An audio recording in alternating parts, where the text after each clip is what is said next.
এডুকেটামের online প্ল্যাটফর্মে তোমাদের আরও একবার স্বাগত জানাই। তোমরা জানো যে রাজ্যের গ্রুপ সি এবং গ্রুপ ডি পরীক্ষা আসন্ন, জোর কদমে তোমাদের প্রস্তুতি তোমরা চালিয়ে যাচ্ছ। তার পাশাপাশি আমরা আমাদের টিমের তরফ থেকে তোমাদের বেস্টটা দেওয়ার চেষ্টা করছি। দেখো, আজকে তোমাদের জন্য যে সেশনটা এনেছি সেটা হচ্ছে স্পোর্টস রিলেটেড এবং স্পোর্টসের সাথে রিসেন্ট অ্যাচিভমেন্ট, তার পার্ট 4 সেকশন। আজকে তোমরা অলরেডি যারা পার্ট 3 পর্যন্ত অলরেডি দেখে নিয়েছো তাদের জন্য, এবং যারা দেখোনি তাদের জন্য, সকলের জন্য আমরা স্পোর্টস সেকশন থেকে আজকে টপ 30 কোয়েশ্চেন করব। আজকে আমাদের যে সেশন সেটা হচ্ছে স্পোর্টসের 4 নম্বর সেশন। ক্লিয়ার? তো চলো সময় নষ্ট না করে আমরা কিন্তু পরবর্তী স্লাইডে চলে যাই। দেখো, পরবর্তী স্লাইডে সিলেবাসটা আমি দেখিয়ে দিচ্ছি, যেমন অ্যাজ ইউজুয়াল দেখাই। যে স্পোর্টস সেকশন রয়েছে তোমার, দেখো গ্রুপ সি এর ক্ষেত্রে যে 9 নম্বর পয়েন্টে, আর গ্রুপ ডি এর ক্ষেত্রে দেখো recent achievement in the field of sports in India. আশা করি দেখে নিয়েছো। চলো সময় নষ্ট না করে আমরা আজকে কোয়েশ্চেনে চলে যাই, ডাইরেক্ট কোয়েশ্চেনে, যে কোয়েশ্চেনগুলো আসতে পারে তোমাদের আপকামিং গ্রুপ সি এবং গ্রুপ ডি পরীক্ষায়। চলো, আজকের 1 নম্বর কোয়েশ্চেন কি বলছে, কত বছর অন্তর কমনওয়েলথ গেম আয়োজন করা হয়ে থাকে বা আয়োজিত হয়? 4টি অপশন, 3 বছর, 4 বছর, 5 বছর নাকি 2 বছর। তো দেখো, কমনওয়েলথ গেম, এই গেমটা যে আয়োজন করা হয়ে থাকে, কমনওয়েলথ গেম এর উত্তর কি হবে স্যার? উত্তর হবে স্যার 4 বছর অন্তর কমনওয়েলথ গেম আয়োজন করা হয়ে থাকে। ঠিক আছে, তো যারা 4 বছর করেছো তারা তো 1 মার্কস প্লাস, তারা 1 নম্বর পেয়ে গেছে। কিন্তু পাশাপাশি আরও যদি আমি অপশানগুলোর দিকে তাকাই বা এই রিলেটেড কী কী ইনফরমেশন তোমাদের জানা দরকার। দেখো, কমনওয়েলথ গেম 4 বছর ছাড়া ছাড়া হয়। এর পাশাপাশি আর কি কি গেম 4 বছর ছাড়া ছাড়া হয়? অনেক গেম হয়, তার মধ্যে আমি বলে দিই। ধরো অলিম্পিক হয় তোমাদের 4 বছর ছাড়া ছাড়া, তোমরা জানো। এশিয়ান গেমস হয়, সেটাও 4 বছর ছাড়া ছাড়া, এশিয়ান গেমস সেটাও 4 বছর ছাড়া ছাড়া। এবার যদি বলো স্যার যে ক্রিকেট বিশ্বকাপ, সেটাও 4 বছর ছাড়া ছাড়া হয়। হ্যাঁ হয়, ঠিক আছে। কিন্তু স্যার এই যে কমনওয়েলথ গেম, বুঝলাম, কমনওয়েলথ গেম কোন কোন দেশগুলো খেলে বা তার জন্য কিছু কি শর্ত আছে? হ্যাঁ স্যার, শর্ত আছে, সেটা বলে দিই। যে কমনওয়েলথ গেম কোন দেশগুলো পার্টিসিপেট করে। দেখো, কমনওয়েলথ বলতে এটা বোঝায় যে দেশগুলো কোনো না কোনো সময় একবার ব্রিটিশদের কলোনি ছিল বা ব্রিটিশদের অন্তর্ভুক্ত ছিল, সেই দেশগুলোকে নিয়ে 4 বছর ছাড়া ছাড়া কমনওয়েলথ গেমসের আয়োজন করা হয়ে থাকে। ক্লিয়ার? আশা করি বোঝা গেল। তো স্যার 2026-এ কমনওয়েলথ গেম হওয়ার কথা। 2026-এ কমনওয়েলথ গেম হবে। কোথায় হবে এটাও মনে রাখো, খুব ইম্পর্টেন্ট। সেটা হচ্ছে স্কটল্যান্ডের গ্লাসগো শহরে। স্কটল্যান্ডের গ্লাসগো শহরে 2026-এ কমনওয়েলথ গেমসের আয়োজন হতে চলেছে। ক্লিয়ার? আচ্ছা, তার পাশাপাশি 2022-এ স্যার কোথায় হয়েছে এটাও তোমাদের জানা দরকার। সেটা হচ্ছে বার্মিংহাম শহরে 2022-এ হয়েছে। পাশাপাশি আরেকটি ইনফরমেশন বলে দিই, 2030 সালেও এটা হবে, কারণ 26-এ হচ্ছে বললাম গ্লাসগো শহরে স্কটল্যান্ডে। 2030 সালে যে আয়োজন করবে সেটা হচ্ছে ইন্ডিয়ার কোথায়? তাও স্যার ইন্ডিয়ার আমেদাবাদ শহর। তাহলে দেখো, 2022, 26 এবং 30, এই 3টে বছরে কোথায় আয়োজন হয়েছিল বা কোথায় হবে, নেক্সট 26 এবং 30-এ কোথায় আয়োজন হবে, প্রত্যেকটা শহরের আমি নাম বলে দিলাম। আমার সাথে তোমরা একবার দেখে নাও। 2022-এ হয়েছিল বার্মিংহাম শহরে, 2026-এ যেটা হবে গ্লাসগো স্কটল্যান্ডের, আর 2030-এ হবে আমেদাবাদ শহরে। এই ইনফরমেশনগুলো ইম্পর্টেন্ট কেন না, আপকামিং পরীক্ষায় আসতে পারে কারেন্ট অ্যাফেয়ার্স সেকশন হিসাবে।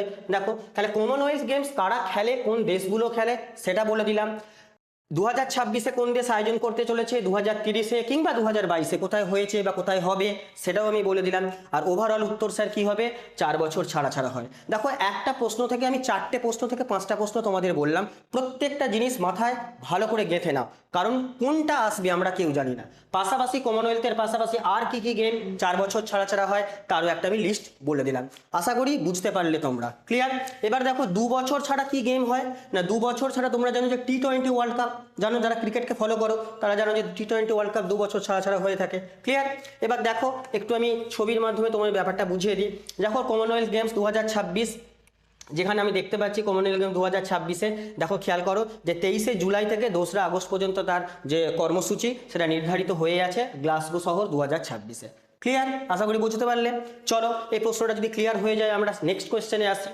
নেক্সট কোয়েশ্চেন বলছে আজকে, খুব ইম্পর্টেন্ট কোয়েশ্চেন এবং খুব কমন কোয়েশ্চেন, প্রিভিয়াস ইয়ারেও এসেছে। গোল, এটা কোন কিংবদন্তি খেলোয়াড়ের আত্মজীবনী মানে অটোবায়োগ্রাফি? কোন খেলোয়াড়ের অটোবায়োগ্রাফির নাম হচ্ছে গোল? 4টি অপশান, পেলে, ডিয়েগো মারাদোনা, ধ্যানচাঁদ নাকি মেসি। দেখো, 4জনই কিন্তু বিখ্যাত ফুটবলার। যারা ফুটবল ফলো করো, টুকটাক খবর রাখো, তারা কিন্তু জানো যে এই 4জনে কিন্তু বিখ্যাত ফুটবলার, তাই তো? তো গোল, এই যে আত্মজীবনী, এটা কার লেখা? এই বইটা, আত্মজীবনীটা কার লেখা, এটা কার হবে? তোমরা সকলেই জানো, এটার উত্তর হবে অপশান সি, অর্থাৎ মেজর ধ্যানচাঁদ, যাকে আমরা কি বলে থাকি? হকির জাদুঘর। হকির জাদুঘর কেন বলি তার ব্যাখ্যাও দেবো। দেখো যে বইটা আমি দেখো এখানে একটু সুন্দর করে দিয়ে দিয়েছি, তোমাদের একটু ভিজুয়ালাইজ করে নাও বিষয়টা। দেখো লেখা আছে। আচ্ছা এবার বাকি ইনফরমেশনগুলোর দিকে আসি। এটা হচ্ছে একটা আত্মজীবনী, ক্লিয়ার।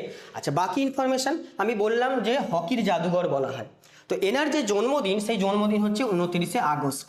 এনার জন্মদিন কবে স্যার? 29শে আগস্ট। ন্যাশনাল স্পোর্টস ডে পালন করা হয়, তাই তো?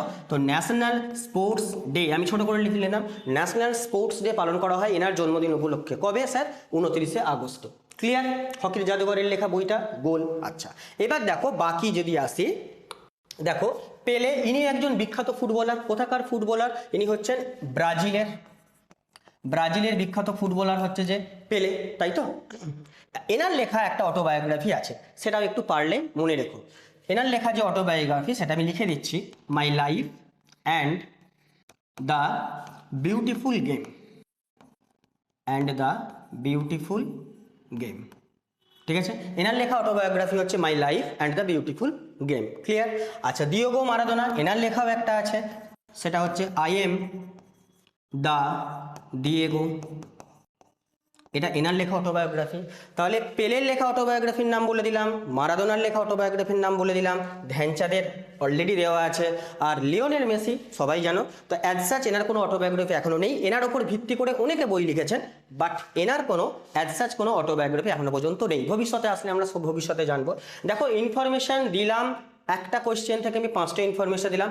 প্রত্যেকটা ইনফরমেশন ইম্পর্টেন্ট এক্সামের জন্য, তোমাদের এক্সামের জন্য প্রত্যেকটা ইনফরমেশন। পারলে ভিডিওটা পজ করে আবার দেখবে, তাতে তোমার নিজের যে আইডিয়া সেটা ক্লিয়ার হবে। চলো আমরা আজকে 3 নম্বর কোয়েশ্চেনে আসি। তো 3 নম্বর কোয়েশ্চেন আসার আগে তোমরা সকলেই জানো যে আমাদের একটা প্র্যাকটিস সেটের বুক আছে, যেটা 15টা প্র্যাকটিস সেট আছে। অনেকেই তোমরা এটা নিয়েছো। এই প্র্যাকটিস সেটটা তোমরা পেতে চাইলে এই নাম্বারে হোয়াটসঅ্যাপ করবে, আর পিডিএফটা যদি চাও তো সেক্ষেত্রে তোমাকে 150 টাকা পে করতে হবে। 150 টাকা পে করে এই 15টা প্র্যাকটিস সেটের বুক বা পিডিএফ তুমি পেয়ে যাবে। অনেকেই নিয়েছো। অফার আমরা একবার দিয়েছিলাম, নেক্সট টাইম যদি অফার আসে আমরা নিশ্চয়ই তোমাদের জানিয়ে দেবো। চলো আজকের নেক্সট যেটা আছে সে নেক্সট জানিয়ে দিই। 3 নম্বর কোয়েশ্চেনটা কি আছে? আধুনিক ফুটবল বিশ্বকাপের জনক কাকে বলা হয়? খুব ভালো কোয়েশ্চেন। আধুনিক যে ফুটবল বিশ্বকাপ, সেই ফুটবল বিশ্বকাপের জনক কাকে বলা হয়? 4টি অপশন দেওয়া আছে অলরেডি, পেলে, জিদান, মারাদোনা এবং জুলস রিমে। 4টি অপশন দেওয়া আছে। যারা যারা জানো তারা অলরেডি উত্তর করে ফেলেছো। অপশন সি হবে জুলস রিমে। তিনি ছিলেন আধুনিক যে বিশ্বকাপ, সেই বিশ্বকাপের জনক, ফুটবল বিশ্বকাপ। আচ্ছা জুলস রিমের সম্পর্কে একটু বলি। ইনি হলেন ফিফা, মানে যারা ফুটবল পরিচালনা করে, ফুটবল যে হেড অব দ্য সংস্থা যেটা, তো সেই ফিফার ইনি কিন্তু প্রেসিডেন্ট ছিলেন এক সময়। তো ফিফার ইনি প্রেসিডেন্ট ছিলেন, এবং এনার সময় তুমি ধরে নাও এনার যে সময় প্রেসিডেন্সিয়াল ইয়ার যে সময়, সেই সময় কিন্তু প্রথম যে বিশ্বকাপ ফুটবলের আয়োজন করা হয়েছিল। তো প্রথম বিশ্বকাপ ফুটবল নিশ্চয়ই তোমরা জানো 1930 সাল প্রথম বিশ্বকাপ ফুটবল। তো ওনার প্রেসিডেন্সি অবস্থাতেই কিন্তু তোমার আধুনিক যে ফুটবল বিশ্বকাপ সেটা কিন্তু শুরু হয়েছিল। তো আধুনিক বিশ্বকাপের জনক কাকে বলা হয়? এই জুলস রিমেকে বলা হয় আধুনিক বিশ্বকাপের জনক। খুব ভালো করে মনে রাখবে কিন্তু প্রশ্নটা। পাশাপাশি আমি পেলের সম্পর্কে ইনফরমেশন আগেরটাই দিয়ে দিলাম, মারাদোনা সম্পর্কে ইনফরমেশন দিয়ে দিলাম। এবার তোমরা বলবে এই যে অপশানটা আছে জিদান, তো তোমরা বলবে ইনি কোন দেশের হয়ে বিখ্যাত ফুটবল প্লেয়ার ছিলেন? বিখ্যাত ফুটবল প্লেয়ার কোন দেশের হয়ে উনি খেলতেন বা কোন দেশকে তিনি প্রতিনিধিত্ব করতেন? ক্লিয়ার? এটা তোমরা জানাবে। ক্লিয়ার? একটু ছবিটা আমরা দেখে নিই যে আধুনিক বিশ্বকাপের জনক আমি যাকে বলছি। দেখো জুলস রিমেট দেওয়া আছে, তো এখানে তার বর্ণ দেওয়া আছে 1873 খ্রিস্টাব্দে। ছবিটার মাধ্যমে একটু ভিজুয়ালাইজ করে নাও। তো এই প্রশ্নের উত্তর কি? অপশান এ এটার প্রশ্নের উত্তর হবে। তো আমি তোমাদের একটু বলে দিলাম যে এটা হচ্ছে অপশান এ উত্তর। ক্লিয়ার? চলো নেক্সট আমরা চলে আসি 4 নম্বর কোয়েশ্চেন। ম্যারাথন দৌড়ে মোট দূরত্ব কত? অর্থাৎ ম্যারাথন হয়, তোমরা জানো যে ম্যারাথন দৌড় হয়, তো সেখানে মোট দূরত্ব কত? এই দেখো এই মানুষগুলো অংশগ্রহণ করেছে ম্যারাথনে, তো অংশগ্রহণ করেছে, দেখো দৌড়ে অংশগ্রহণ করেছে। তো এই যে ম্যারাথন দৌড়টা হয় টোটাল কত কিলোমিটার তার দূরত্ব? 4টি অপশান দেখো, 40 কিলোমিটার, 42.195 কিলোমিটার, 45 কিলোমিটার, না 50 কিলোমিটার। বুঝতেই পারছো 40 কিলোমিটারের আশপাশ বা তার উপরের দূরত্ব। বুঝতে পারছো? ইমাজিন করো 40 কিলোমিটার বা তার আশপাশে অপশানগুলো দেওয়া আছে, মানে খুব ইজি বিষয়টা নয়। এই দূরত্ব তোমাকে যদি ক্রস করতে হয়, সফল হতে হয়, তাহলে তোমার মধ্যে শারীরিক স্ট্রেংথ অবশ্যই জরুরি, তাই তো? তো দেখো এর প্রশ্নের উত্তর কি হবে? তো ম্যারাথন যে দৌড় হয়, সেই ম্যারাথন দৌড়ের যে মোট দূরত্ব সেটা হচ্ছে অপশান বি, অর্থাৎ 42.195 কিলোমিটার। এটা কভার করতে গেলে যে রকমের শারীরিক বা যে রকম শারীরিক দক্ষতা প্রয়োজন বা শারীরিক স্ট্রেংথ প্রয়োজন, দেখো এই মানুষগুলো এতে অংশগ্রহণ করেছে, বোঝা যাচ্ছে। ক্লিয়ার? এবার এখান থেকে একটা কোয়েশ্চেন আসতে পারে, মেবি আসতে পারে। কি আসতে পারে? যে হাফ ম্যারাথন ঠিক আছে, তো হাফ ম্যারাথন যদি হয় স্যার কত কিলোমিটার দূরত্ব হবে, এটা যদি তুমি দেখো যে অ্যাপ্রক্সিমেটলি দূরত্ব হয় 21.1 কিলোমিটারের আশপাশে, এরকমই একটা দূরত্ব আছে হাফ ম্যারাথনের ক্ষেত্রে। তবে এই ম্যারাথনে অংশগ্রহণ করতে গেলে তুমি হঠাৎ করতে তোমার ইচ্ছা হলো আমি ম্যারাথনে অংশগ্রহণ এরকম নয়, সেক্ষেত্রে তোমাকে শারীরিক পরীক্ষা দিতে হয়। একটা ফুল ম্যারাথনে অংশগ্রহণ করতে গেলে তোমাকে হাফ ম্যারাথনে মিনিমাম একটা তোমার অংশগ্রহণে তার একটা সাক্ষ্য থাকতে হবে বা তার একটা প্রমাণ থাকতে হবে তুমি হাফ ম্যারাথনে অংশগ্রহণ করেছো এরকম, তারপরে তুমি ফুল ম্যারাথনে অংশগ্রহণ করতে পারবে। মানে বিষয়টা অতটা সোজা না, ক্লিয়ার? তো দেখো আমি বলে দিলাম হাফ ম্যারাথনের ক্ষেত্রে ডিস্টেন্সটা এটা, ফুল ম্যারাথনের ক্ষেত্রে 42.195 কিলোমিটার। ক্লিয়ার? আশা করি বোঝা গেল, ছবি দেখে নিয়েছো। আমরা যাব, চলো নেক্সট কোয়েশ্চেন। 5 নম্বর কোয়েশ্চেন আজকে, পঙ্কজ আদবানি কোন খেলার সাথে যুক্ত? 4টি অপশন, স্কোয়াশ, টেনিস, বিলিয়ার্ড না চেস। নাম শুনে থাকবে এরকম খেলোয়াড়ের তোমাদের পড়তে পারে যে উনি কোন খেলার সঙ্গে যুক্ত, উনি কোন ক্ষেত্রের সঙ্গে যুক্ত, তোমাকে জানতে হবে। এগুলো কারেন্ট ইকোনমি, কারেন্ট অ্যাফেয়ার্সের মধ্যেও একটা পার্ট, প্লাস এটা স্পোর্টসের সঙ্গে যেহেতু রিলেটেড, স্পোর্টসেরও একটা পার্ট। চলো, তো এর অপশানে কি উত্তর হবে সেটা তোমরা আশা করি করে ফেলেছো। তো এর উত্তর কি হবে? পঙ্কজ আদবানি ইনি হচ্ছেন বিলিয়ার্ডসের সঙ্গে যুক্ত। বিলিয়ার্ডস যে গেম, আমি তোমাদের ছবি দেখাবো, তো সেই তার সাথে যুক্ত।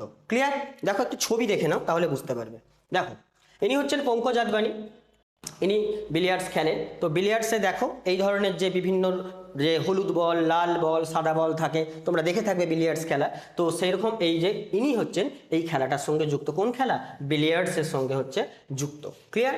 আচ্ছা, পাশাপাশি যদি আমি বলি স্কোয়াশ, এটাও এক টাইপের খেলা। তো এর সাথে সাথে যুক্ত এরকম কোনো ব্যক্তি আছে? নিশ্চয়ই আছে, কেন থাকবে না? তো এর সাথে যুক্ত যে ব্যক্তি তার নাম আমি দু একটার নাম বলে দিচ্ছি, বাকিটা তোমরা নিজেরা পড়াশোনা করে জানো। তার নাম হচ্ছে সৌরভ ঘোষাল, সৌরভ ঘোষাল, ঠিক আছে। তারপরে দীপিকা পাল্লিকাল, দীপিকা পাল্লিকাল, দীপিকা পাল্লিকাল। তারপরে জ্যোৎস্না চিনাপ্পা, জ্যোৎস্না চিনাপ্পা, ঠিক আছে, জ্যোৎস্না চিনাপ্পা। এই তিনজন ব্যক্তির আমি নাম বললাম মোটামুটি, এনারা স্কোয়াশ খেলার সঙ্গে যুক্ত। ক্লিয়ার? আচ্ছা, টেনিস খেলার সঙ্গে যুক্ত ব্যক্তি তোমরা সকলেই জানো যে সানিয়া মির্জা টেনিস খেলার সঙ্গে যুক্ত, জানো নিশ্চয়ই। আর দাবা বা চেস, দাবা বা চেস খেলার সঙ্গে অনেকেই যুক্ত।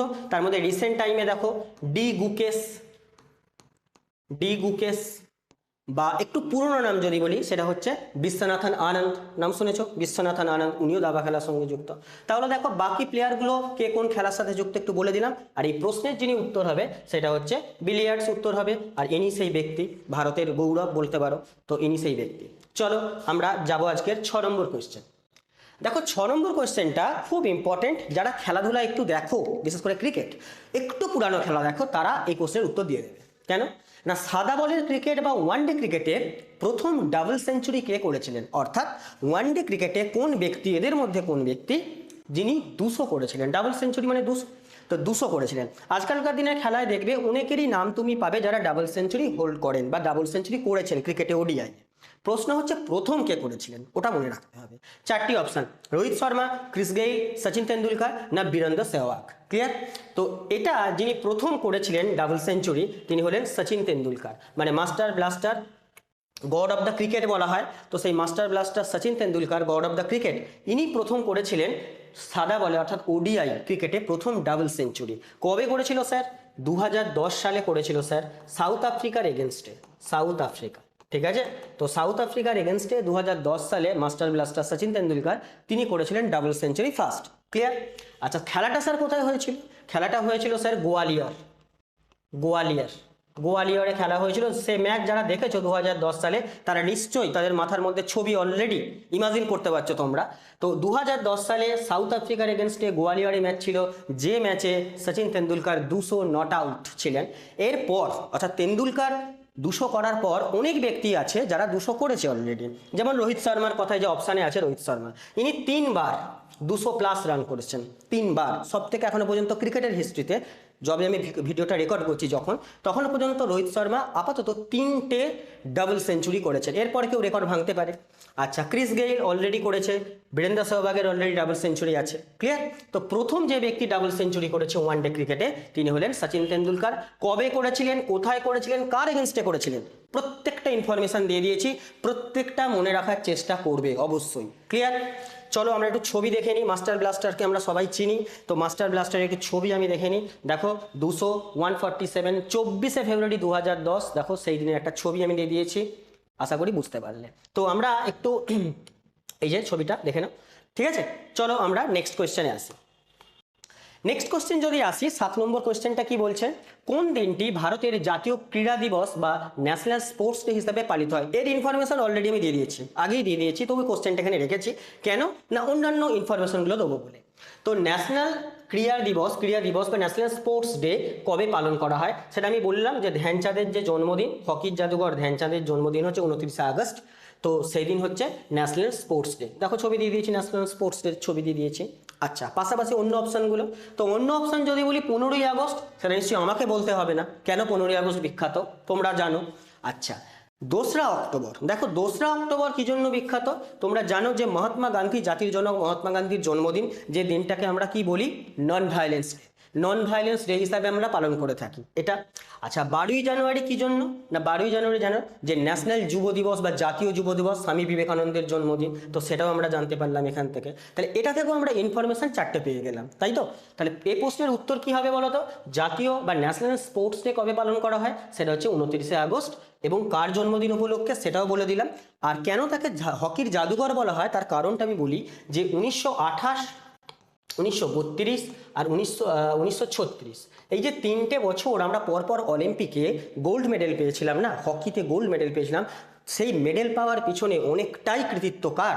এই হকির জাদুঘর ধ্যানচাঁদ স্যারের, মেজর ধ্যানচাঁদ স্যারের হচ্ছে তোমার বিশাল একটা বড় কৃতিত্ব আছে, যার জন্য ওনাকে হকির জাদুঘর বলা হয়। ক্লিয়ার? তো কোন কোন ইয়ার পরপর দেখো কনজিকিউটিভ 3টে, 28, 32 এবং 36, 4 বছর ছাড়া ছাড়া যে গেম হয় অলিম্পিকে, তো সেখানে কিন্তু আমরা গোল্ড পেয়েছিলাম হকিতে, মানে আমাদের দিন খুব উজ্জ্বল ছিল সেই সময় হকিতে। ক্লিয়ার? চলো আমরা যাব হচ্ছে আজকের 8 নম্বর কোয়েশ্চেনে। 8 নম্বর কোয়েশ্চেন বলছে, টার্মিনেটর নামে কোন ক্রিকেটার পরিচিত? হ্যাঁ, এই ধরনের কোয়েশ্চেনগুলো আসে, কোন ক্রিকেটারের নিক নেম এটা, কোন ক্রিকেটারকে কি নামে ডাকা হয়, এগুলো আসে কোয়েশ্চেন অনেক সময়। তো দেখো 4টে অপশান দেওয়া আছে, যুবরাজ সিং, হরভজন সিং, মনপ্রীত সিং নাকি অনিল কুম্বলে, 4জনই ক্রিকেট প্লেয়ার। তো দেখো এখানে বলা হচ্ছে টার্মিনেটর, এই যে ক্রিকেটার, কোন ক্রিকেটারকে এই নামে পরিচিত, এটা একটু ভালো করে মনে রাখবে, এটা হচ্ছে হরভজন সিংকে বলা হয় টার্মিনেটর।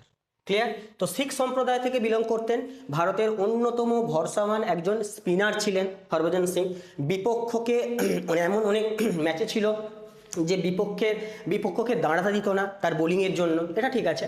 তার পাশাপাশি দেখো হরভজন সিংকে কেন এটা দেওয়া হয়েছিল বা কারা দিয়েছিল এই টাইটেলটা, এটা হচ্ছে অস্ট্রেলিয়ার মিডিয়া দিয়েছিল। ভালো করে বোঝো, অস্ট্রেলিয়ার মিডিয়া এই টাইটেলটা দিয়েছিল কেন, ব্যাকগ্রাউন্ড বলি। 2001 সাল ইন্ডিয়া আর অস্ট্রেলিয়ার মধ্যে একটা টেস্ট সিরিজ ছিল 2001 সালে। ক্লিয়ার? একটু শুনে নাও, 2001 সালে ইন্ডিয়া অস্ট্রেলিয়ার মধ্যে একটা টেস্ট সিরিজ ছিল, যে সিরিজে হরভজন সিং দুর্দান্ত বোলিং করেছিলেন, অস্ট্রেলিয়াকে পুরো একেবারে মানে হারিয়ে দিয়েছিলেন, বান্ডিল করে দিয়েছিলেন যাকে বলে। ক্লিয়ার? তো সেই সিরিজ বা সেই ম্যাচ আমরা জিতেছিলাম, সেই জন্য অস্ট্রেলিয়ান মিডিয়া তাকে এই টার্মিনেটর এটা দিয়েছিল, কারণ হলিউডে একটা মুভি আছে তোমরা জানো, টার্মিনেটর বলে একটা মুভি আছে, তো সেইটাকে ফলো করেই অস্ট্রেলিয়ান মিডিয়া হরভজন সিংকে এই টাইটেলটা দিয়েছিল বা এই টাইটেলটা তাকে পরিচিতি করেছিল। বোঝা গেল? যারা হরভজন সিংকে চেনো, যারা পুরোনো দিনের একটু খেলা দেখো, আইপিএলও যারা দেখেছো, তারা ব্যক্তিটাকে নিশ্চয়ই চেনো, আমি দেখাবো। আচ্ছা, পাশাপাশি দেখো অন্য যদি অপশনগুলো বলি, Yuvraj Singh, one of the মানে বেস্ট ব্যাটসম্যান ইন্ডিয়ার, গোটা ওয়ার্ল্ডেরও বলতে পারো। আচ্ছা, যুবরাজ সিং এর একটা তোমার আত্মজীবনী আছে, আত্মজীবনীর নামটা একটু মনে রেখো তো, আত্মজীবনীর নাম যুবরাজ সিং এর যে আত্মজীবনী, সেই আত্মজীবনীর নামটা একটু তোমাদের বলছি। তো যুবরাজ সিং এর যে আত্মজীবনীর নাম সেটা হচ্ছে the test of my life. এটা হচ্ছে যুবরাজ সিং এর আত্মজীবনী বা অটোবায়োগ্রাফির নাম। আর উত্তর এখানে কি হবে স্যার? উত্তর তো হরভজন সিং বলে দিলাম এটা। আচ্ছা, এবার রইল অনিল কুম্বলে, ইনিও ভারতের একজন খুবই মানে ভরসাবান একজন স্পিনার ছিলেন। তো এনার একটা ডাক নাম ছিল, মানে ইনি একটা ডাক নামে পরিচিত, যার নাম হচ্ছে জাম্বো, JUMBO, এইটার নামে ইনিও পরিচিত ছিলেন। যেমন টার্মিনেটর নামে হরভজন সিং, তেমনি অনিল কুম্বলের যে এর নামে পরিচিত ছিলেন সেটা হচ্ছে জাম্বো, JUMBO। ক্লিয়ার? তো এটা তোমরা একটু মনে রাখবে। তাহলে ইনফরমেশন আমি দিয়ে দিলাম টার্মিনেটরের, হরভজন সিং এর পাশাপাশি বাকি অন্যান্য ইনফরমেশনগুলো। ক্লিয়ার? এবার চলো সময় যেটা সেটা ছবি দেখানো, দেখো একটু ছবি দেখে নাও। ইনি হচ্ছেন ভারতের সেই যার নামে আমি এতক্ষণ আলোচনা করলাম, হরভজন সিং, বিখ্যাত স্পিনার ভারতের, সেই হরভজন সিং এর ছবি আমি তোমাদের দিয়ে দিয়েছি, যারা চেনো তারা অলরেডি জানো। চলো আমরা নেক্সট চলে আসবো 9 নম্বর কোশ্চেন। নম্বর কোশ্চেন কি বলছে, আধুনিক যে দাবা সেই দাবার জন্মদাতা কোন দেশ, মানে বলতে চাইছে যে দাবা যে খেলা হয় চেস, সেই চেসের জন্ম কোথা থেকে, কোন দেশ থেকে জন্ম, তাই তো? চারটি অপশন তোমাদের জন্য, রাশিয়া, ভারত, চীন নাকি ইরান। ক্লিয়ার? তো এই প্রশ্নের যে উত্তর হবে অ্যাকচুয়ালি, তো দাবা বা চেজের যে জন্ম সেটা হচ্ছে অ্যাকচুয়ালি ইন্ডিয়া থেকেই দাবা বা চেজের জন্ম। স্যার কবে বা কোন সময়ে? দেখো একটু বলি, যদি আমরা গুপ্ত যুগের সময় দেখি, গুপ্ত যুগ ইতিহাসে, তো গুপ্ত যুগের সময় তোমাদের সেই সময় ছিল যে খেলা সেটা হচ্ছে শতরঞ্জ। শতরঞ্জ তোমরা দেখে থাকবে। পরবর্তীকালে সেটা চলে যায় পারস্যের, মানে সেই যে ধারাটা সেটা পারস্য, সেখান থেকে ইউরোপে ছড়িয়ে পড়ে, সেখান থেকে হয় চতুরঙ্গ। চতুরঙ্গ বলে একটি নাম আমি দেখাবো তোমাদের ছবিতে। তো সেখান থেকে পরে এবার গোটা বিশ্বে ছড়িয়ে পড়ে। কিন্তু অ্যাকচুয়ালি উৎস কোথায় হবে না, অ্যাকচুয়ালি উৎস হবে ভারত। সেখান থেকে নানান সভ্যতা বা নানান সংস্কৃতি তাকে অ্যাকসেপ্ট করেছে, খেলেছে, নানান নামও দিয়েছে। ক্লিয়ার? কিন্তু জন্মদাতা দেশ বললে কি হবে, ভারত হবে জন্মদাতা দেশ, বাকিগুলো হবে না। একটু অপশান দেখো, একটু অপশান বলছি, সরি, একটু তুমি ছবিটা দেখো না। দেখো, originating at the chaturanga in the 16th centuries, modern chess traces its root back to the ancient India strategy games. তাহলে গুপ্ত যুগের সময় বা 16th সেঞ্চুরিতে নাম ছিল চতুরঙ্গ, সেখান থেকে গুপ্ত যুগের নাম ছিল সেই সময় চতুরঙ্গ থেকে শতরঞ্জ, পরবর্তীকালে সেটা হচ্ছে চেস বা দাবা।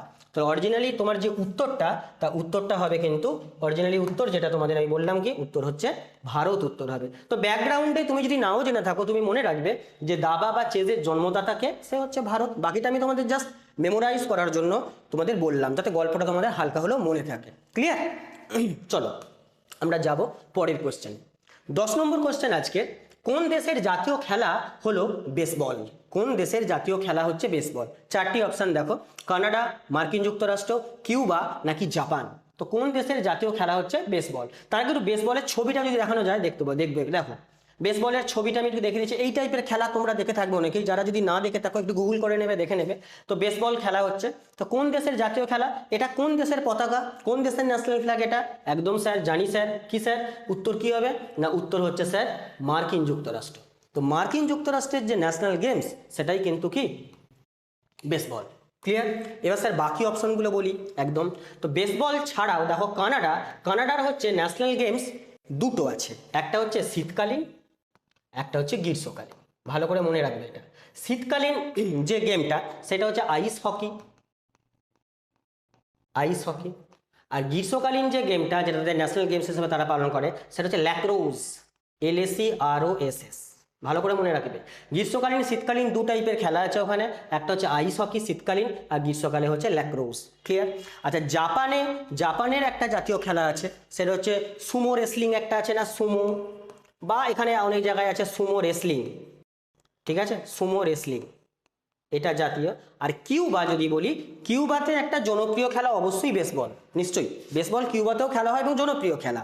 কিন্তু অপশানে যদি কিউবা আর মার্কিন যুক্তরাষ্ট্র থেকে থাকে, তো অধিক অ্যাপ্রোপ্রিয়েট যেটা উত্তর হবে সেটা কিন্তু আমেরিকা। কিউবাতেও খেলা হয়, ভালো করে বলছি, কিউবাতেও খেলা হয়, কিন্তু যদি দুটোই অপশানে থাকে উত্তর তোমাকে আমেরিকাই করতে হবে। ক্লিয়ার? এই যে আমি দিয়ে দিয়েছি ছবি, আমেরিকাই করতে হবে। ক্লিয়ার? বাকিগুলো অপশানে বলে দিলাম, জাপানের ক্ষেত্রে, কানাডার ক্ষেত্রে পুরো ভেঙে চুড়ে আমি করে দিলাম, বাকিটা তোমরা এবার মেমোরাইজ করে নিও। ঠিক আছে? চলো আমরা আজকের 11 নম্বর কোয়েশ্চেনে আসি। নিম্নের কোন দেশটি একবারও ফুটবল বিশ্বকাপ জয় করেনি? ফুটবল বিশ্বকাপ জয় করেনি এমন কোন দেশটি? আর্জেন্টিনা, ফ্রান্স, নেদারল্যান্ড নাকি উরুগুয়ে। তোমার চারটি অপশান দেওয়া হচ্ছে। দেখো এখানে যে উত্তরটা হবে সেটা কি উত্তর হবে স্যার না, উত্তর হবে স্যার নেদারল্যান্ডস একবারও ফুটবল বিশ্বকাপ জয় করতে পারেনি। তারা বেশ কিছুবার রানার আপ হয়েছে, মানে ফাইনালে উঠেছে, কিন্তু হেরে গেছে, তাই তো, জয় করতে পারেনি। কিন্তু আর্জেন্টিনা যদি আমরা দেখি 1978 সাল, 86 সাল এবং তার পাশাপাশি 2022 সাল, এই 3 বছর আর্জেন্টিনা টোটাল 3বার ফুটবল বিশ্বকাপ জিতেছে। ফ্রান্স জিতেছে 2বার, 1998 জিতেছে, 2018 জিতেছে। ক্লিয়ার? উরুগুয়েও জিতেছে 2বার, প্রথম বছর 1930 আর 1950। বলে দিলাম। তাহলে বাকি অপশানগুলো কারা কতবার বিশ্বকাপ ফুটবল জিতেছে সেটা আমি বলে দিলাম। নেদারল্যান্ড রানার আপ হয়েছে, কিন্তু ফুটবল বিশ্বকাপ একবারও তারা কিন্তু এখনো জিততে পারেনি। তো উত্তর কি হবে স্যার? নেদারল্যান্ড সেখানে হচ্ছে উত্তর হবে, একবারও ফুটবল বিশ্বকাপ জিততে পারেনি। তো ফুটবল বিশ্বকাপে যে আয়োজন করে সংস্থাটার কিসের নাম? ফিফা হচ্ছে সংস্থাটার নাম। জানো অনেকে FIFA, ফিফা, এরা হচ্ছে আয়োজন করে থাকে। ক্লিয়ার? চলো আমরা একটু নেদারল্যান্ডসের যদি আমরা ন্যাশনাল ফ্ল্যাগের দিকে একটু তাকাই তাহলে বুঝতে পারবো। এই হচ্ছে নেদারল্যান্ডসের ন্যাশনাল ফ্ল্যাগের ছবি। ক্লিয়ার? চলো যাব আমরা 12 নম্বর কোয়েশ্চেনে।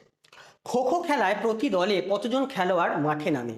হ্যাঁ, গ্রাম বাংলায় অনেকেই এই খেলাটার সঙ্গে হয়তো এখন আর পরিচিত নয়, কিন্তু আগে এই খো খো খেলা খুব প্রসিদ্ধ ছিল গ্রাম বাংলায়। এখন আবার অনেক স্কুলের যারা স্পোর্টস টিচার তারা এই খো খো খেলাটাকে আবার ইন্ট্রোডিউস করছে। দেখো আমি ছবি তোমাদের একটু দিয়ে দিয়েছি খো খো খেলায়। যাদের যাদের স্কুলে খো খো খেলা হয়েছে বা যারা খো খো খেলার সঙ্গে পরিচিত তারা অবশ্যই কমেন্ট সেকশনে জানাবে যে এই খেলা তোমরা খেলেছো বা এই খেলার সঙ্গে তোমরা পরিচিত। এই দেখো খো খো খেলা গ্রামের বিভিন্ন স্কুলে আজকালকার দিনে হচ্ছে, স্পোর্টস টিচাররা করাচ্ছেন। একটা সময় খুব হতো এটা। ক্লিয়ার? দেখো এবার প্রশ্নে আসি যে প্রতি দলে কতজন খেলোয়াড় মাঠে নামেন, মানে মাঠে অ্যাকচুয়ালি নেমে তারা খেলাটা খেলেন। কোন? 4টি অপশান, 7 জন, 9 জন, 11 জন নাকি 12 জন। ক্লিয়ার? আচ্ছা, এখানে যে উত্তর হবে সেটা হচ্ছে কি হবে স্যার? 9 জন। দলে থাকে টোটাল 12 জন, টোটাল থাকে 12 জন, কিন্তু একেবারে মাঠে নামে খেলে হচ্ছে 9 জন। 3 জন অ্যাজ এ সাবস্টিটিউট প্লেয়ার, 3 জনকে রাখা হয় সাবস্টিটিউট প্লেয়ার হিসাবে, 3 জনকে রাখা হয়, কিন্তু একটা সময় সেটা হচ্ছে মাঠে নামে হচ্ছে কজন? 9 জন মাঠে থাকবে। ক্লিয়ার? তারা খেলাটা খেলবে। খো খেলা খুব ইন্টারেস্টিং খেলা, যারা খেলে থাকবে তারা অবশ্যই কমেন্ট সেকশনে জানাবে। আর এই ধরনের প্রশ্নগুলো তোমাদের কেমন লাগছে তোমরা অবশ্যই জানাবে। এই টাইপের কোশ্চেনে কিন্তু স্পোর্টস সেকশন থেকে আসতে পারে বা আসবে, যেখানে স্ট্যাটিকও আছে, যেখানে তোমার কারেন্ট ও রিলেটেড ইনফরমেশনও রয়েছে। ক্লিয়ার? তো দেখো আমি দিয়ে দিয়েছি এখানে খো খো খেলার একটা ছবি দিয়ে দিয়েছি। চলো আমরা যাব নেক্সট যে প্রশ্ন, নেক্সট প্রশ্নে আসি। নেক্সট প্রশ্ন যদি দেখি তো তাহলে আমরা 13 নম্বর কোয়েশ্চেনে দেখতে পাবো। 13 নম্বর question, Ezra cup. Ezra cup কোন খেলার সাথে যুক্ত? 4টি option, polo, rowing, horse riding নাকি বাস্কেটবল। কোন খেলার বা এজরা কাপ হচ্ছে কোন খেলার সাথে যুক্ত, মানে কোন খেলার সঙ্গে যুক্ত হচ্ছে এই কাপটা, তাই তো? 4টি অপশান। তো দেখো এজরা কাপ যেটা হচ্ছে যুক্ত কোন খেলার সাথে? স্যার পোলো খেলার সাথে। পোলো খেলার সাথে হচ্ছে এজরা কাপ। পোলোর আবার দুটো ভাগ আছে, একটা তো পোলো বললাম, একটা হচ্ছে আর্চের স্পেশাল ভাগ, একটা হচ্ছে ওয়াটার পোলো। ওয়াটার পোলো, ঠিক আছে? দুটো ভাগ আছে, দুটোতে প্লেয়ারের সংখ্যা আলাদা আলাদা, বলবো সব আস্তে আস্তে। তো এজরা কাপটা হচ্ছে কোন খেলার সাথে যুক্ত? সেটা হচ্ছে পোলো খেলার সঙ্গে। তো পোলো খেলাতে প্লেয়ার থাকে কজন? 4 জন। ওয়াটার পোলোতে প্লেয়ার থাকে হচ্ছে 7 জন। তাহলে পোলোতে শুধু 4 জন থাকে, ওয়াটার পোলোতে 7 জন থাকে। বাকি রোয়িং, হর্স রাইডিং, বাস্কেটবল এটা তো হবেই না। আচ্ছা, বাস্কেটবলে থাকে কজন? বাস্কেটবলে থাকে 5 জন, এটা আমি বলে দিলাম। বাস্কেটবলে থাকে 5 জন, বেসবলে থাকে 9 জন। ক্লিয়ার? তো বাস্কেটবলে হচ্ছে 5 জন থাকে। তো এজরা কাপ এটা মনে রাখবে, একদম তোমাদের মনে রাখতেই হবে কোন খেলা? স্যার পোলো খেলার সাথে যুক্ত। ক্লিয়ার? চলো একটু দেখিয়ে দিই পোলো খেলার পিকচার তোমাদের। এই যে তাহলে এজরা কাপ দেখো, এটা হচ্ছে পোলো খেলার সাথে পোলো খেলা হচ্ছে, তো তার সাথে হচ্ছে এজরা কাপ এরকমভাবে খেলাটা হয়, তো সেটা এখানে যুক্ত। তোমরা ইতিহাসে পড়ে থাকবে যে এরকম পোলো বা তোমার একটা কিছু খেলতে গিয়ে কোনো একজন তোমার হয়েছিল, কোনো একজন শাসকের মৃত্যু হয়েছিল, এরকম টাইপের কোনো একটা খেলা ইতিহাসে, মধ্যযুগের ইতিহাসে পড়ে থাকবে। তোমার যদি মনে পড়ে তোমরা কমেন্ট সেকশানে উত্তর দিও, মনে পড়লে অবশ্যই কমেন্ট সেকশানে উত্তর দিও। ইতিহাসের কোয়েশ্চেন আমি বলে দিলাম, ঠিক আছে? আচ্ছা চলো আমরা যাব নেক্সট কোয়েশ্চেন 14 নম্বর। ভারতের কোন মহিলা বক্সার সুপার মম নামে পরিচিত? ভারতের কোন মহিলা বক্সার যিনি সুপার মম নামে পরিচিত? 4টি অপশান দেখো, নিখাত জারিন, লাভলিনা, আচ্ছা মেরি কম নাকি বিজেন্দর সিং। দেখো 4 জনই কিন্তু বক্সার, 4 জনই বক্সার, কিন্তু সুপার মম নামে কে পরিচিত? অপশন দেখো, ছবি তোমাদের দিয়ে দিয়েছি, ছবি দেখে বুঝতে পেরে গেছে নিশ্চয়ই।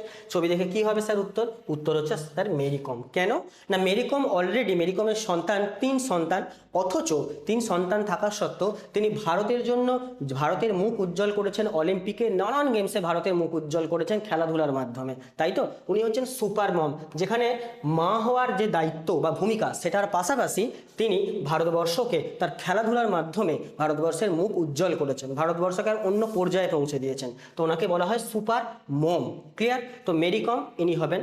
বাকি যে অপশানগুলো রয়েছে এনারাও একজন বক্সার, সবাই বক্সার, তো এনারাও ভারতকে নানান ক্ষেত্রে তারা পদক টদক এনে দিয়েছেন এবং ভারতের মুখ উজ্জ্বল করেছেন। ক্লিয়ার? তো দেখে নিয়েছি আমরা যাব এরপর 15 নম্বর কোয়েশ্চেন। তো 15 নম্বর কোয়েশ্চেন আজকে, দ্রোণাচার্য পুরস্কার কাদের প্রদান করা হয়? দ্রোণাচার্য পুরস্কার এটাও একটা পুরস্কার বা তোমার এটাও একটা তোমার অ্যাওয়ার্ডের ক্যাটাগরি। দ্রোণাচার্য পুরস্কার যেমন তোমাদের পুরস্কার আছে, অর্জুন পুরস্কার আছে, তো তেমনি আছে দ্রোণাচার্য পুরস্কার। কোন ক্ষেত্রে দেওয়া হয়? যিনি সেরা খেলোয়াড় হন, যিনি সেরা প্রশিক্ষণ বা বেস্ট কোচ হন, রেফারিদের নাকি আম্পায়ারদের? কাদের ক্ষেত্রে দেওয়া হয়? দ্রোণাচার্য। আচ্ছা, দ্রোণাচার্য এই নামটা তোমরা কোথায় শুনেছো বলো তো? নিশ্চয়ই শুনেছো মহাভারতে। তো মহাভারতে দেখেছো যে দ্রোণাচার্যের ভূমিকা কি ছিল? তিনি গুরু ছিলেন, প্রশিক্ষক ছিলেন মহাভারতে, তাই তো? যারা দেখোনি মহাভারত বা যারা শোনোনি বিষয়টা, তারা একটু জেনে নিও। তো সেখান থেকে এই অ্যাওয়ার্ডের নাম দেওয়া হয়েছে। তাহলে আমি কি বললাম? দ্রোণাচার্যের নামটার সঙ্গে যদি গুরু বা প্রশিক্ষকের নাম থাকে, তাহলে এখানে উত্তর কি হবে? হ্যাঁ স্যার, তাহলে উত্তর তো নিশ্চয়ই স্যার অপশান বি হওয়া উচিত। একদম ঠিক, অপশান বি হবে উত্তর। সেরা কোচ বা সেরা প্রশিক্ষক তাদেরকে দেওয়া হয় দ্রোণাচার্য পুরস্কার। ক্লিয়ার? আশা করি বুঝতে পারলেন। এবার আমি ইনফরমেশন দেবো যে 1985 থেকে এই পুরস্কারটা ভারত সরকার দেওয়া চালু করে। 1985 থেকে পুরস্কারটা দেওয়া চালু করে ভারত সরকার। যে যারা যারা বেস্ট খেলোয়াড় তাদের তো বিভিন্ন পুরস্কার দেওয়া হয়, কিন্তু বেস্ট কোচ কারা বা বেস্ট প্রশিক্ষক কারা, তাদের জন্য এই পুরস্কারটা সরকারের তরফ থেকে নির্ধারিত আছে। কবে থেকে? 1985 থেকে। দেখো তার একটা পুরস্কার আমি দেখো ছবি দিয়ে দিয়েছি, দ্রোণাচার্য পুরস্কার, দেখো। ক্লিয়ার? নেক্সট আমরা যাব 16 নম্বর কোশ্চেন। আজকে 16 নম্বর কোশ্চেন কি বলছে? ভারতের প্রথম মহিলা দাবার গ্র্যান্ড মাস্টার কি? তো মহিলা দাবার গ্র্যান্ড মাস্টার বা জিএম, তো সেইটা কি? চারটি option. Koneru Humpy, S Vijayalakshmi, D Harika নাকি তানিয়া সাচদেব? চারটি অপশন দেওয়া আছে। খুব ভালো কোশ্চেন এটা। তোমরা এর মধ্যে দুটো নামের সঙ্গে খুব পরিচিত। কে কে বলো তো? আমি বলে দিচ্ছি তোমাদের, কোনেরু হাম্পি আর বিজয়লক্ষ্মী, এই দুটো নামের সঙ্গে তোমরা পরিচিত। কিন্তু অপশান এবার গুলিয়ে যাওয়ার চান্সটা এখানেই থাকে যে দুজনেই অপশানে রয়েছে, তাই তো? এখানে যেটা উত্তর হবে, প্রথম মহিলা দাবা গ্র্যান্ড মাস্টার যিনি উত্তর হবেন তিনি হচ্ছেন কে? না, এই option B, S Vijayalakshmi. Recent টাইমে তোমরা কোনেরু হাম্পির কিন্তু অবশ্যই নাম শুনতে পারো, অবশ্যই তোমরা শুনেওছো, বিভিন্ন নিউজ পেপারে, পোর্টালে, সোশ্যাল মিডিয়ায় নাম শুনেছো, দেখেওছো।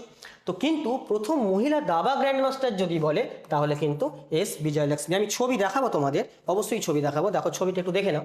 ছবিটা দেখে নিলে তোমাদের ক্লিয়ার হয়ে যাবে। ইনি সেই বিখ্যাত ভারতীয় মহিলা যিনি হচ্ছেন প্রথম মহিলা দাবার গ্র্যান্ড মাস্টার দাবা খেলায়। ক্লিয়ার? মহিলা দাবার গ্র্যান্ড মাস্টার, এটা মনে রাখবে। চলো আমরা যাব নেক্সট যে প্রশ্ন, 17 নম্বর কোয়েশ্চেন। অলিম্পিক গেমসে ব্যক্তিগত বিভাগে ভারতের প্রথম স্বর্ণপদক কে এনেছিলেন? অলিম্পিক্সে ব্যক্তিগত ইভেন্ট মানে ব্যক্তিগত বিভাগ মানে ইন্ডিভিজুয়ালি কে ভারতের প্রথম সোনার পদক বা স্বর্ণপদক বা গোল্ড এনেছিলেন? কিসে? অলিম্পিকের মতো একটা প্ল্যাটফর্মে। চারটি অপশন। নীরজ চোপড়া, অভিনব বিন্দ্রা, সুশীল কুমার না রাজ্যবর্ধন সিং রাঠৌর? তাই তো? চারটি অপশন। দেখো আমি চারটে সুন্দরভাবে ডিসকাস করছি, তোমরা একটু শুনে নাও। প্রশ্নের উত্তর কি হবে স্যার? যারা ভাবছো নীরজ চোপড়া হবে তারা কিন্তু পুরো ভুল ভাবছো। হ্যাঁ, নীরজ চোপড়া ভারতের ব্যক্তিগত বিভাগে সোনা তো এনেছেন, নিশ্চয়ই এনেছেন জ্যাভলিন থ্রোতে, কিন্তু প্রথম যদি হয় তাহলে উত্তর হবে অভিনব বিন্দ্রা। অভিনব বিন্দ্রাই হবে প্রথম ব্যক্তি যিনি অলিম্পিকে ভারতের জন্য ইন্ডিভিজুয়াল সেকশনে সোনা এনেছিলেন। কবে স্যার? জেনে নাও। 1908। 1908 সে বছর অলিম্পিক হয়েছিল বেজিং অর্থাৎ চায়নাতে। 1908-এর বেজিং অলিম্পিকে শুটিংয়ে ইনি অভিনব বিন্দ্রা স্যার তিনি এনেছিলেন সোনা, ভারতের প্রথম সোনা যেটা ইন্ডিভিজুয়াল। তাহলে স্যার আপনি যে বললেন স্যার অলিম্পিকে সোনা এসেছে 1932, 1928 ওই সময়, ভালো করে বোঝো। হকি একটা দলগত খেলা, আর শুটিংয়ে ইনি হচ্ছেন পার্টিকুলার একজন ইন্ডিভিজুয়াল সেকশন এনেছিলেন। প্রশ্নটা ভালো করে বুঝবেন। হকিতে এর আগে আমরা অনেকবার সোনা এনেছি, কিন্তু ইন্ডিভিজুয়ালি কোনো একটা সেকশনে আমরা সোনা এনেছি প্রথম এই স্যারের মাধ্যমে, অর্থাৎ অভিনব বিন্দ্রা স্যারের মাধ্যমে শুটিংয়ে। ক্লিয়ার? সেইটা হচ্ছে 1908। তোমার 1908 নয়, সরি ভুল বললাম, 1908 নয়, এটা হচ্ছে তোমার 2008 সাল। 1908 কথাটা ভুল হয়ে গেছিলো, 2008 সাল, সেটা হচ্ছে বেজিং অলিম্পিকে। ক্লিয়ার? বেজিং অলিম্পিকে সোনা এনেছিলেন। এবার স্যার নীরজ চোপড়া, নীরজ চোপড়ার বিষয়ে যদি আসি স্যার, তো নীরজ চোপড়ার বিষয়ে যদি আসি, তোমরা জানো যে 2020 অলিম্পিকে নীরজ চোপড়া সোনা এনেছেন, আর 2024 অলিম্পিকে ইনি কি এনেছেন? রূপো এনেছেন, রূপো বা সিলভার, দুটো পদক তিনি এনে দিয়েছেন ইন্ডিভিজুয়াল সেকশনে। কিন্তু প্রথম যিনি হবেন তিনি হচ্ছেন 2008 সাল। 1908 যেন কেউ ভেবে ফেলো না, ওটা ভুল করে বলে ফেলেছিলাম, এটা 2008 সাল হবে, সেটা হচ্ছে শুটিংয়ে হয়েছে। ক্লিয়ার? আচ্ছা, নীরজ চোপড়ার ব্যাপারে বললাম, অভিনব বিন্দ্রা। সুশীল কুমার কুস্তিগির, ইনিও বিভিন্ন খেলায় তিনি ব্রোঞ্জ এনেছেন, কখনো কখনো ব্রোঞ্জ এনেছেন। রাজ্যবর্ধন সিং রাঠৌর, ইনিও একজন বড় মাপের খেলোয়াড়। ক্লিয়ার? তো উত্তর এখানে কি হবে? উত্তর এখানে কিন্তু হবে অভিনব বিন্দ্রা স্যার, 2008 সাল বেজিং অলিম্পিক। চলো আমরা কি ছবিটা স্যারের দেখে নিই। ইনি হচ্ছেন অভিনব বিন্দ্রা স্যার, যিনি যার কথা আমি এতক্ষণ বলছিলাম, অপশান বি যার উত্তর, তো ইনি হচ্ছেন সেই ব্যক্তি। ক্লিয়ার? চলো গোল্ড এই যে ছবি। আচ্ছা দেখো নেক্সট আমরা 18 নম্বর কোয়েশ্চেনে আসি। একটি পোলো টিমে কতজন খেলোয়াড় থাকে? অলরেডি আমি ডিসকাস করে দিয়েছিলাম সম্ভবত। তা পোলো টিমে আমি বলে দিয়েছিলাম যে পোলো টিমের ক্ষেত্রে 4 জন, দেখো 4 জন থাকে, দেওয়া আছে। আর এখানে উত্তর কি হবে? 4 জন, অপশান বি। আর ওয়াটার পোলো যদি বলতো, এখানে পোলোর জায়গায় যদি বলতো ওয়াটার পোলো, তাহলে আমি বলতাম কতগুলো? তাহলে হচ্ছে 7 জন প্লেয়ার, 7 জন প্লেয়ার বলতাম। কিন্তু এখানে পোলো বলেছে মানে অপশান বি হবে তোমাদের রাইট অ্যান্সার। ক্লিয়ার? ছবি দিয়ে দিয়েছি। চলো আমরা যাব নেক্সট যদি কোশ্চেনে আসি, তো নেক্সট কোশ্চেন আজকের 19 নম্বর কোশ্চেন। 2025 সালে অবসর নেওয়া কোন কিংবদন্তি ফুটবলারকে ফুটবলের ইতিহাসের মানে অন্যতম শ্রেষ্ঠ ফিনিশার বলা হয়? ফুটবল থেকে কোশ্চেন এটা, যিনি 2025 সালে অবসর নিয়েছেন। ঠিক আছে, অবসর নিয়েছেন। তো সেক্ষেত্রে পার্টিকুলার 4টি নাম দিয়ে দিয়েছি, এখানে পড়ে নাও নামগুলো, আছে দেওয়া। তো এক্ষেত্রে যেটা উত্তর হবে সেটা হচ্ছে কি বলতো? উত্তর যেটা হবে সেটা হচ্ছে লুইস সুয়ারেজ। লুইস সুয়ারেজকে one of the greatest finisher বলা হয়, যিনি 2025 সালে ফুটবল থেকে অবসর নিয়েছেন। তোমাদের জন্য প্রশ্ন, যারা ফুটবল দেখো, এই লুইস সুয়ারেজ কোন দেশের হয়ে ফুটবল খেলতেন বা কোন দেশ হয়ে প্রতিনিধিত্ব করতেন ফুটবলে, সেটা তোমরা জানাবে, বাকিটা আমি বলবো না। ক্রিস্টিয়ানো রোনাল্ডো সবাই জানো ওনার বিষয়ে। বাকি টমাস মুলার বা রবার্ট যে নাম আছে তোমার লোভান্ডস্কি, তো এনারাও বিখ্যাত ফুটবলার। তো এখানে লুইস সুয়ারেজ হবে, ইনি কোন দেশের হয়ে ফুটবল প্রতিনিধিত্ব করতেন সেটা তোমরা জানাবে। ক্লিয়ার? তো এখানে উত্তর হবে কিন্তু সুয়ারেজ। আমি একটু ছবিটা দেখিনি তোমাদের, দেখো ছবিটা আমি দেখিয়ে দিয়েছি একটু। ইনি হচ্ছেন সেই বিখ্যাত ব্যক্তি যিনি কিংবদন্তি ফিনিশার হিসাবে 2025 সালে তিনি কি করেছেন? রিটায়ার করেছেন। ক্লিয়ার? চলো আমরা যাব আজকের নেক্সট 20 নম্বর কোশ্চেন বলছে 2025 সালের আইপিএল নিলামে সবথেকে দামি ক্রিকেটার হিসাবে রেকর্ড গড়েছেন কে? এইগুলো কি বলতো? স্পোর্টসের অ্যাচিভমেন্ট, অর্থাৎ রিসেন্ট টাইমের যে অ্যাচিভমেন্ট তার থেকে কোশ্চেন দিয়েছে। কারণ তোমাদের সিলেবাসে স্পোর্টস রয়েছে, স্পোর্টসের অ্যাচিভমেন্ট রয়েছে, তো দুটোকে পাঞ্চ করে কোশ্চেন করতে হয়েছে যাতে তোমাদের কাজে লাগে। দেখো 4টি অপশান, ঋষভ পান্থ, শ্রেয়াস আইয়ার, মিচেল স্টার্ক নাকি ভেঙ্কটেশ আইয়ার। 4টি অপশান তোমাদের দেওয়া আছে যে 2025 সালে আইপিএল এর নিলামে সব থেকে বেশি দামি ক্রিকেটার হিসাবে রেকর্ড গড়লেন কে? তো উত্তর এখানে কি হবে তোমরা জানো যে ঋষভ পান্থ 27 কোটি তার নিলামে দাম উঠেছিল। রেকর্ড একটা 2025 সালের ক্ষেত্রে রেকর্ড ঋষভ পান্থ, চেনো অনেকে। আর 2026-এর ক্ষেত্রে যেটা হয়েছে 2026, সেটা হচ্ছে ক্যামেরন গ্রিন। তো এনার সব থেকে বেশি দাম উঠেছে, সম্ভবত 27 কোটি নয়, 26 কোটি সামথিং বা 25 কোটি সামথিং সেটা হবে। তো 27 কোটিতে 2025 সালে নিলামে দাম উঠেছিল কার, বা নিলাম হয়েছিল নিলামে দামি খেলোয়াড় হিসাবে, সেটা হচ্ছে ঋষভ পান্থ। আর 2026-এর ক্ষেত্রে বললাম ক্যামেরন গ্রিন, তিনি হচ্ছেন 2026-এর সব থেকে দামি ক্রিকেটার হিসাবে নিলাম হয়েছে। ক্লিয়ার? বাকি অপশনগুলো তো হবে না, শ্রেয়াস আইয়ার, মিচেল স্টার্ক বা এগুলো হবে না। একটু দেখে নাও, যারা ঋষভ পান্থকে চেনো না, যারা ক্রিকেট অতটা দেখো না, তাদের জন্য এই পিকচার আমি দিয়ে দিলাম, তোমরা এনাকে দেখে থাকবে। তো এনারই তোমার দাম ছিল 2025 সালের আইপিএল নিলামে সব থেকে বেশি। ক্লিয়ার? ছবিটার সঙ্গে আশা করি পরিষ্কার। চলো আমরা যাব নেক্সট আজকে 21 নম্বর কোশ্চেনে। 2026 সালের ফুটবল বিশ্বকাপে মোট কতগুলো দেশ অংশগ্রহণ করবে? কারণ 22-এ ফুটবল বিশ্বকাপ হয়েছে, যেখানে জিতেছে কি বলেছি? আর্জেন্টিনা। 2026-এ ফুটবল বিশ্বকাপ হবে, যেখানে কতগুলো দেশ অংশগ্রহণ করবে? দেখো ফুটবল বিশ্বকাপ 2026, 3টে দেশে টোটাল ফুটবল বিশ্বকাপটা হবে। এবারে টোটাল 48টা দেশ অংশগ্রহণ করতে চলেছে 2026-এর ফুটবল বিশ্বকাপে, 48টা দেশ। ক্লিয়ার? আগে ছিল 32টা দেশ অংশগ্রহণ করতো, এখন 48টা দেশ অংশগ্রহণ করবে। 3টে দেশ মিলিয়ে ফুটবল বিশ্বকাপ হবে, আমেরিকা, মেক্সিকো এবং কানাডা। 3টে দেশে ফুটবল বিশ্বকাপের আয়োজন করা হয়েছে 2026-এ, যেখানে 48টা দেশ অংশগ্রহণ করছে 2026 ফিফা ওয়ার্ল্ড কাপে। ক্লিয়ার? চলো আমরা যাব নেক্সট কোয়েশ্চেনে, 22 নম্বর। আজকের 22 নম্বর কোয়েশ্চেন কি বলছে? লিয়েন্ডার পেস ও বিজয় অমৃতরাজ প্রথম এশীয় হিসাবে কোন হল অফ ফেমে অন্তর্ভুক্ত হয়েছে? তো যারা দেখো একটু বিভিন্ন খেলাধুলা ফলো করো, লিয়েন্ডার পেজ কোন খেলা খেলেন এটা বললেই বা এটা জানলেই তোমাদের হতো। বাকি ইনি যদি তুমি নাও জানো, তাহলে যেহেতু দুজনের একসাথে দিয়েছে, তো তারা একটা যে কোনো উত্তরই তো হবে। তো দেখো লিয়েন্ডার পেজ হচ্ছে কিসের সঙ্গে যুক্ত? টেনিসের সঙ্গে যুক্ত। তাহলে উত্তর স্যার কি হওয়া উচিত? 4টে অপশান দেখে নাও একবার, 4টে অপশান দেওয়া আছে, তো উত্তর স্যার এটাই হওয়া উচিত। হ্যাঁ একদম এটাই উত্তর, international tennis hall of fame. এটা একটা তোমার বলতে পারো একটা সম্মান, বিশাল বড় সম্মান। তো সেইটাই সেই সম্মানের যে বিষয়টাতে এনারা দুজনে এশীয় হিসাবে অর্থাৎ এশিয়া থেকে হল অফ ফেমে তাদেরকে অন্তর্ভুক্ত করা হয়েছে সম্মান জানানোর উদ্দেশ্যে ইন্টারন্যাশনাল হল অফ ফেম। চলো একটু দেখে নিই। তো ইন্টারন্যাশনাল হল অফ ফেমের দেখো the ultimate honour in the tennis, মানে টেনিসের সব থেকে আলটিমেট অনার, একবারে হাইয়েস্ট সম্মান, তো সেই সম্মানে তাদেরকে সম্মানিত করা হয়েছে। ঠিক আছে, ছবিটা একটু দেখে নাও। ক্লিয়ার? যাবো আমরা নেক্সট কোয়েশ্চেনে। দেখো আজকে 23 নম্বর কোয়েশ্চেন কি বলছে, বর্ডার গাভাস্কার ট্রফি 2024-25 ভারত কোন দেশের বিরুদ্ধে খেলেছে? বর্ডার গাভাস্কার ট্রফি 2024-25 ভারত কোন দেশের হয়ে খেলেছে? 4টি অপশন তোমার জন্য, তাই তো? দেখো এবার বোঝো ব্যাপারটা কি। বর্ডার গাভাস্কার ট্রফি যারা একটু ফলো করো, টেস্ট ক্রিকেট যারা একটু ফলো করো, তারা জানো যে অলরেডি বর্ডার গাভাস্কার ট্রফি কাদের সঙ্গে খেলাটা হয়, তাই তো? তো এই খেলাটা যেটা হয় সেটা হচ্ছে অস্ট্রেলিয়ার সঙ্গে, এবং খুব কম্পিটিটিভ, খুব প্রেস্টিজিয়াস একটা গেম হয় এই, বা টুর্নামেন্টটা হয়, এই ট্রফিটা হয় বর্ডার গাভাস্কার, খুব প্রেস্টিজিয়াস। তো সেখানে ভারত এবং অস্ট্রেলিয়া খেলে বর্ডার গাভাস্কার ট্রফি। ক্লিয়ার? তো এটা 2024-25 খেলেছে। এবার তোমাদের দেখো ইংল্যান্ডের সঙ্গেও আমরা একটা খেলি, ইংল্যান্ডের সঙ্গে একটা প্রেস্টিজিয়াস আমরা সিরিজ খেলি, টেস্ট সিরিজ খেলি ইংল্যান্ডের সঙ্গে। তোমরা সেটা কি জানো? নিশ্চয়ই জানো যে অ্যান্ডারসন তেন্ডুলকার ট্রফি, রিসেন্টলি নাম হয়েছে অ্যান্ডারসন টেন্ডুলকার ট্রফি, যেটা হচ্ছে ইংল্যান্ড আর ইন্ডিয়া এই দুটোর মধ্যেও টেস্ট সিরিজ হয়, একটা প্রেস্টিজিয়াস টেস্ট সিরিজ। সেটা হচ্ছে দুই বিখ্যাত প্লেয়ারের নামে, জেমি অ্যান্ডারসন আর সচিন তেন্ডুলকার, এই দুজনের নামে একটা ট্রফির মানে একটা খেলা হয়, ক্রিকেট বিশেষ করে টেস্ট টুর্নামেন্ট হয়। তো সেখানে ইংল্যান্ড এবং ইন্ডিয়া সেটা অংশগ্রহণ করে, প্রেস্টিজিয়াস। এটাও তেমন একটি prestigious game, border Gavaskar trophy India অস্ট্রেলিয়ার মধ্যে। ক্লিয়ার? আচ্ছা চলো আমরা যাই এবার।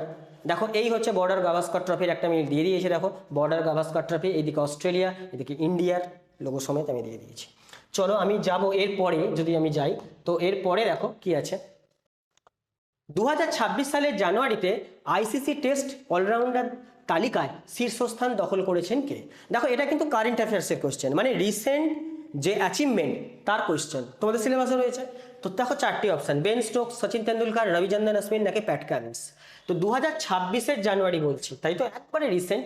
তো 2026-এর জানুয়ারি অনুযায়ী আইসিসির যে টেস্ট র্যাঙ্কিং, অলরাউন্ডারদের র্যাঙ্কিং, সেখানে কিন্তু টপ যে পজিশনে আছেন তিনি হচ্ছেন রবীন্দ্র জাদেজা টপ পজিশনে রয়েছে।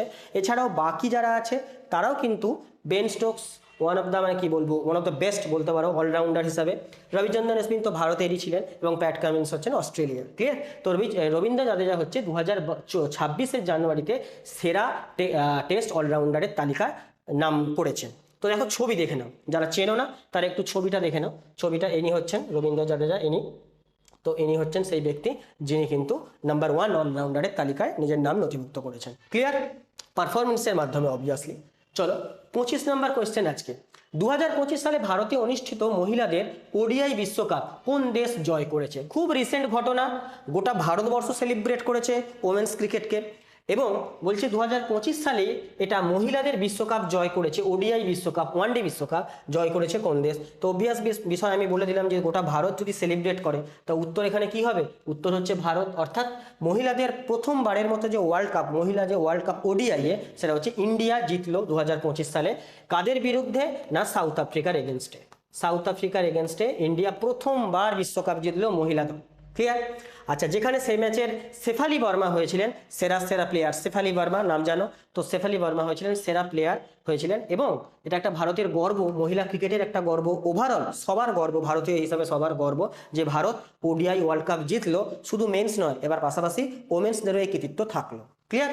তো চলো একটা সেই উইনিং মোমেন্টের একটা ছবি দেখো, চ্যাম্পিয়ন ইন্ডিয়া, সেই উইনিং মোমেন্টের একটা ছবি আমরা সবাই সে গেম দেখেছি এবং আমরা সেলিব্রেট করেছি গোটা ভারতবাসী। দেখো ছবি দিয়ে দিয়েছি।